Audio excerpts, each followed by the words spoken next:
going.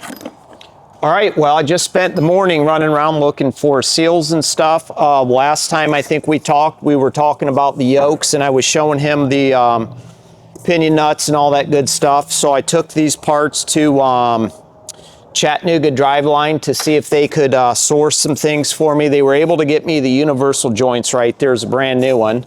So I just want to make sure they are the right size before things get too deep, and that looks about the same, don't it?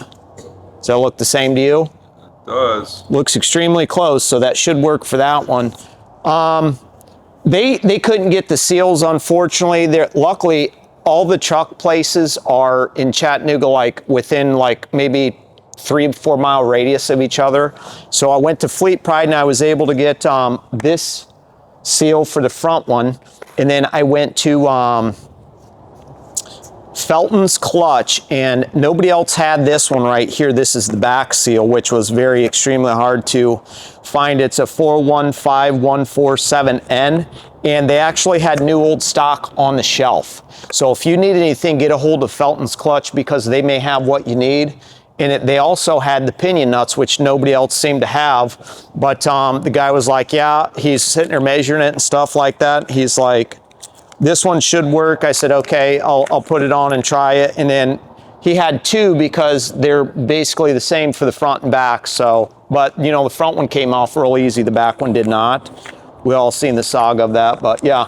So I'm gonna start jamming on this, because I like to get it put back together, because tomorrow I want to be able to pull the chuck out and pressure wash the frame. Well, I need to scrape it down and clean it and stuff. I'm going to try to get the fifth wheel unbolted. So there's a bunch of guys down here right now at the clubhouse doing some stuff. So I got some extra muscle to be able to get that off. I'll probably get some way I'll jack it up, and then we'll just pull it off, because unfortunately there's a bunch of rust jacking under here, and there's no reason to paint something, you know, and try to do the job with stuff like that. So it's better just to take it off and clean everything up. Plus, it'll be easier for me to get into the sections where there's a bunch of stuff slinging from all the years of the hydraulic fluid or gear oil, if you will, leaking out of the back. So that is going to be nice.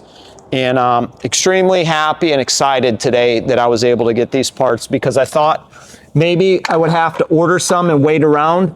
And that's not something I was really wanting to do, because time is crucial and I want to get this done sooner than later. That way it can be done and ready to go, and we could go back to our normal lives, because this thing has to be done before Matt's, and I guarantee it will be.